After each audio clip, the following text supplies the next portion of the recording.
Buenas tardes, damos comienzo a la cápsula de lenguaje de primer año medio. En esta jornada continuaremos hablando acerca del romanticismo, que fue el contenido que comenzamos a ver el día de ayer en la cápsula anterior. Vamos a ir a nuestra proyección compartir pantalla mientras vienen ingresando algunos alumnos del primer año medio. Ya tenemos la cápsula 7, entonces. Perdón, vamos a admitir a algunos alumnos que vienen ingresando. Me dan unos segundos. Ya, entonces, perdón, hoy día trabajamos la cápsula 8. Lo vamos a corregir en vivo y en directo porque corresponde. ¿Ya? Entonces vamos hoy día a precisar etapas del romanticismo. Vamos a recordar que el día de ayer trabajamos reconociendo las características principales del romanticismo. ¿Ya? Para eso, hoy día vamos a continuar viendo cuáles son las etapas que tiene este periodo, este movimiento literario. Ya vamos a recordar de que estamos trabajando la unidad número 1, que pretende que abordemos el tema de la libertad como tema literario a través de la lectura de distintas obras narrativas y líricas, y que comencemos a realizar el análisis de los conflictos que se presentan, los personajes, el tema, ya todo aquello que comprende una obra literaria, y obviamente nos piden o solicitan en esta unidad que trabajemos el concepto de la libertad. ¿Ya? Nosotros estamos trabajando desde el día de ayer, durante esta semana, hemos estado trabajando con la literatura romántica. Buenas tardes a quienes vienen ingresando. Vamos a achicar un poquito el zoom del chat aquí. Ya, vamos entonces con nuestros periodos o etapas del romanticismo. Vamos a considerar que previo al romanticismo surgen estas tres instancias que se mencionan acá. ¿Ya? Yo sé que esta materia quizás pueda ser un poco más compleja que el resto de lo que hemos visto, pero lamentablemente vamos a asumir esta tarde que es un contenido muy importante y relevante como parte de la literatura universal. Necesitamos saber acerca del romanticismo como uno de los grandes movimientos o etapas, más bien dicho, que surgen. ¿Ya? Entonces vamos a decir que dentro de los movimientos previos se originan en el siglo ya XVIII, comienzan a haber estos movimientos del romanticismo, sobre todo en la filosofía y en la cultura alemana, como apareció mencionado también el día de ayer. El movimiento alemán que aparece mencionado ahí, Sturm und Drang, se enfrenta a las normas de creación clásicas a las que se oponen las neoclásicas, ¿ya? Se oponen a estas, y se pretende que la libertad, exista libertad de un genio creador y expresión de sentimiento, ¿ya? Aquí tenemos entonces a uno de los autores, el principal escritor de este movimiento, Goethe, ¿ya? Que aparece mencionado. Vamos a ir a agrandar nuestra presentación, ahí para que se vea bien. Dentro del romanticismo pleno, ¿ya? No antes ni después, vamos a mencionar que tenemos acá la coincidencia con algunas primeras décadas del siglo XIX. Se hacen evidentes dos corrientes ideológicas distintas. Por un lado tenemos una tendencia más conservadora, que todo aquello que crea, que todo aquello que da a conocer busca algún sentido en el pasado de los escritores, ¿ya? Aquí dice, busca en el pasado los auténticos valores. Y también tenemos una tendencia que es más futurista, que mira más hacia el futuro, que es aquella tendencia progresista y que busca defender la democracia y la libertad plena.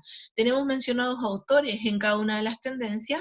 Podemos reconocer en la tendencia progresista, por ejemplo, a Víctor Hugo y a Lord Byron, y a Shelley, también uno de los grandes conocidos aquí literarios. Entonces vamos a avanzar.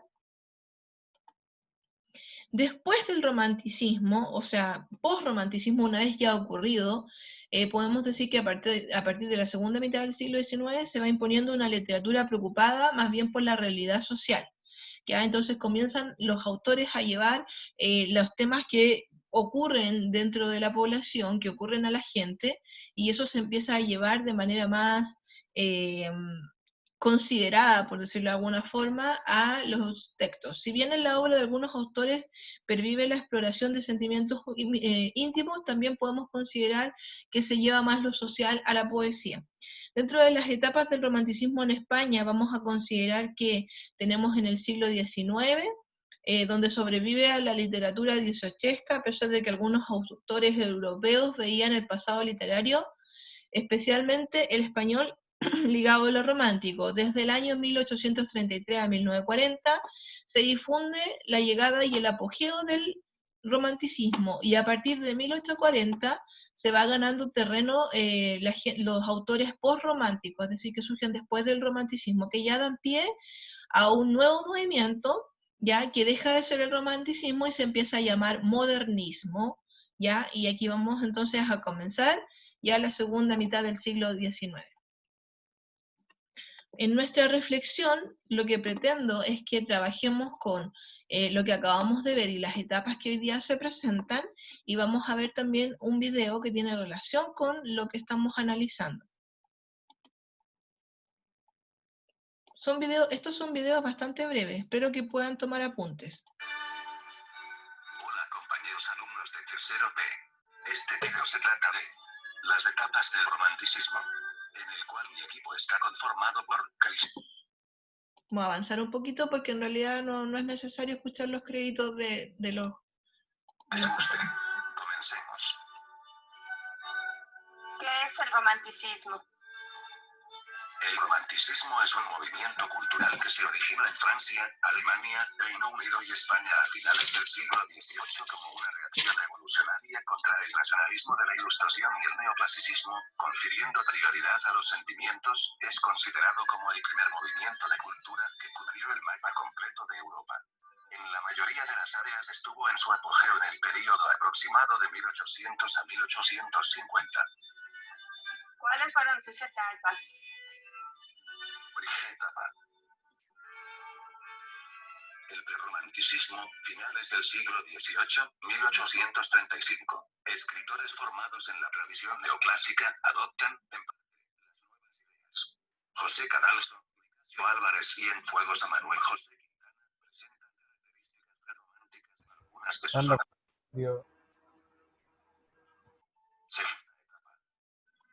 El romanticismo, 1835-1845. El movimiento triunfa con la obra del Duque de Rivas, Martínez de la Rosa, Mariano José de Larra, José de Espronceda, Carolina Coronado o José Zorrilla, entre otros.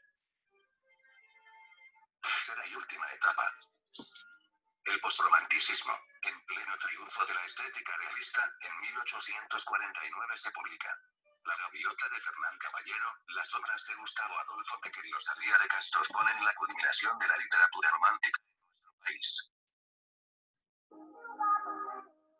Compañero. De ahí entonces tenemos nuevamente la mención de las tres etapas que tiene el romanticismo. Ya vamos a dejar de compartir pantalla un momento. Si bien el video tiene algunas partes que habla un poco rápido, se puede distinguir que nos mencionan que este movimiento que surge en el siglo XVIII ya comprende tres etapas que también fueron vistas en la proyección. Esas tres etapas son necesarias que usted ojalá las anote en su cuaderno para que luego cuando realicemos la reflexión podamos advertir en estricto rigor cuáles son la importancia de cada una de ellas. Vamos nuevamente a nuestra función compartir video.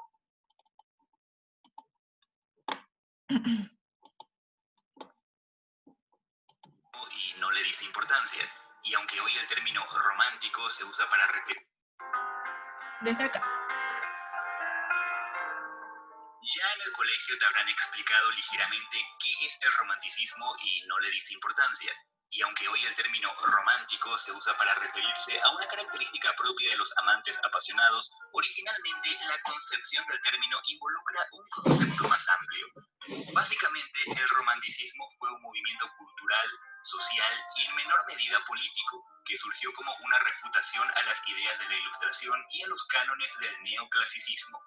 Mientras estos dos últimos daban una importancia absoluta a la razón, el romanticismo prefirió a los sentimientos por encima de este, argumentando que la cruda realidad es demasiado compleja para intentar entenderla solo con el pensamiento crítico y racional. Los románticos encontraron su fuerza en los ideales y en las pasiones, marcando así un giro de 180 grados en relación a los valores predominantes en el siglo que los precedió. Se originó en Alemania y Reino Unido, pero se expandió rápidamente a toda Europa y es considerado el primer movimiento que llegó a todo el continente, incluso trascendiendo fuera de este. Por supuesto, cada zona se encargó de darle su propia interpretación. No obstante, el romanticismo mantuvo como característica principal su sesgo revolucionario al romper con la tradición clasicista, sintiendo a la vida, a la libertad, a la naturaleza y al ser humano per se a su propia manera, como veremos más adelante. El antecedente del romanticismo se encuentra en un movimiento llamado Sturm und Drang, que se desarrolló en Alemania en el siglo XVIII y que fue la chispa para propugnar la creación literaria al margen de las reglas clásicas. No obstante, su auge se dio entre los años 1800 y 1850, coincidiendo con la Revolución Francesa de 1830, y si bien abrazó todas las plataformas culturales de la época, donde con mayor frecuencia encontramos mejor sus elementos estéticos es en la pintura, en la música y en la literatura, exhibiendo a menudo una perspectiva subjetiva llena de emoción y provocación. En el terreno político, por su parte, rescató el folclore y los sentimientos nacionalistas de cada región, a la par que introdujo al liberalismo como una nueva forma de pensamiento. Esto se debió en gran medida al poder que Napoleón Bonaparte amasó por aquel tiempo. Mientras una primera reacción quiso erradicar este espíritu liberal, volviendo a las tradiciones y a la religiosidad, con los años mutaría en un movimiento que buscaría la destrucción de todos los dogmas morales, políticos y estéticos vigentes hasta ese momento. Eso sí, es momento de un paréntesis, y si son de América, presten atención que esto nos compete. Hay estudiosos que afirman que el romanticismo tuvo en nuestro continente un sentido especial y diferente al que se desarrolló en Europa, ya que este movimiento coincidió con la independencia de los países. Por eso, mientras en Europa el romanticismo tuvo un carácter más bien personal, individual y un tanto deprimente, en América se manifestó más bien como un sentir colectivo, patriótico y con fe en el futuro. Ahora, los expertos no se ponen de acuerdo sobre el origen del término romántico. La etimología lo relaciona directamente con el término francés romantique, es decir, novelesco. Debido a la cantidad de actores que influyeron en la concepción y florecimiento de este movimiento, me reservo el derecho de nombrarlos a todos, pero sí les presento una lista de características para entender el pensamiento romántico. 1. Exaltación del individualismo. Las ideas inspiradoras del romanticismo se encuentran en la Revolución Francesa. Ya saben, libertad, igualdad y fraternidad. De esa forma, se abogó por una revalorización del yo y la personalidad individual, desterrando a su vez el despotismo ilustrado del siglo XVIII. 2. Soledad. Los románticos sentían que la realidad no satisfacía sus anhelos e ideales, llevándolos a una necesidad de rebelarse contra lo establecido. Una de las conductas asumidas por ellos mismos bajo esta perspectiva era el aislamiento y el buscar refugio en uno mismo. Tal y como dijo Lord Byron una vez, salgo solo para renovar mi necesidad de estar solo.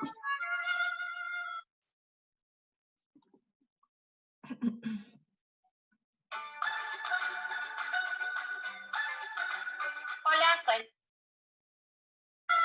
3. Imaginación, sentimiento y naturaleza. Junto a la idea del individualismo se resalta lo ideal, lo sentimental y lo bello. La intuición y el instinto pasan a tener un papel preponderante. Surgen valores como la introspección, la nostalgia y la melancolía. La razón no es suficiente para entender la realidad. Además, la naturaleza adquiere un rol como fuerza vital por encima de todos los designios humanos. 4. Libertad y rebeldía. Las ansias de libertad se materializan en personajes rebeldes y aventureros. La razón pasa a un segundo plano. Los románticos buscaban evadirse de la realidad que abruma y angustia. Por eso, con frecuencia, la literatura exploraba épocas pasadas o, si no también, lugares lejanos. Romper las reglas era bien visto por los románticos. 5. El artista como genio creador. Para el romanticismo, los artistas no se hacen, sino que nacen con una capacidad creadora inherente a su ser.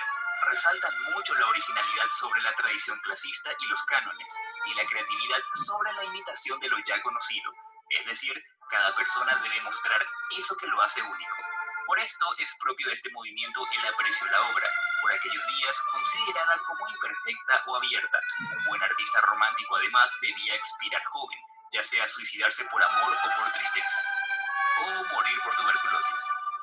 Asimilados estos puntos, veamos cómo operó el movimiento en las principales manifestaciones artísticas de la época. Literatura.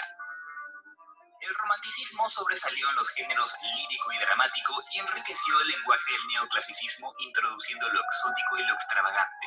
Hubo un fuerte interés en recuperar formas de literatura popular como los romances, las baladas, los cuentos, tradiciones o las coplas y refranes, además de también darle fuerza a lenguas regionales como la gallega, la vasca, la gaélica, la escocesa, la bretona, la provenzal, la catalana, entre otras.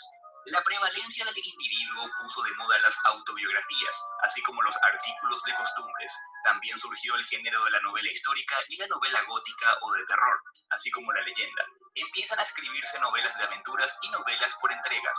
El teatro, por su parte, era el género más popular y a través de él se canalizaron sus anhelos de libertad y de sentimiento nacional. Los héroes románticos son con frecuencia prototipos de rebeldía y por lo general sus historias se desenvolvían en lugares sórdidos o algo tenebrosos.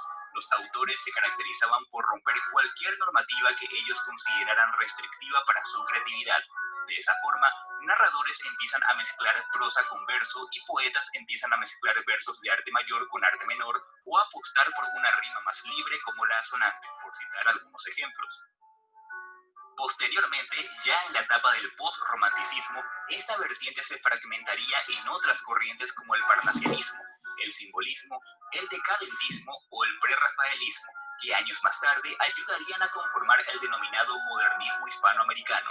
Podemos mencionar a muchísimos autores en este apartado, pero entre los más renombrados, o quizás también más influyentes, encontramos a Alejandro Dumas, Johann Wolfgang von Goethe, Víctor Hugo, Gustavo Adolfo Bécquer, Mary Shelley, Lord Byron, Walter Scott, Edgar Allan Poe, Mariano José de Larra, Esteban Echeverría y Friedrich Schiller.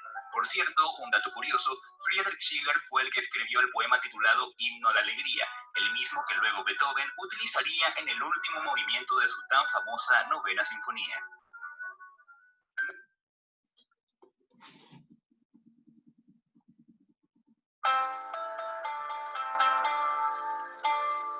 Olá, sou Mika Takahashi.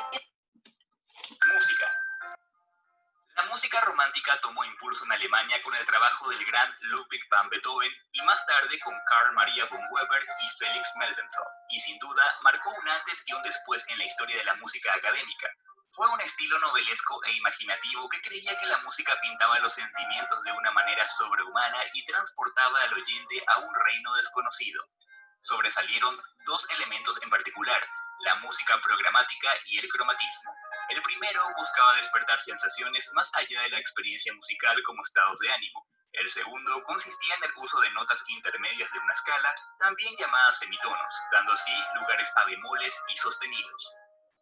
Más adelante, el romanticismo elevó a la música a su grado más alto entre la tragedia y la épica, pero si debemos hablar de un músico con todas las letras y que de hecho fue admirado por intelectuales de todas las corrientes, ese fue sin duda Richard Wagner, que mezclando la filosofía, la historia y la música, forjó clásicos como El holandés errante, El anillo del Nibelungo o Tristán e Isolda.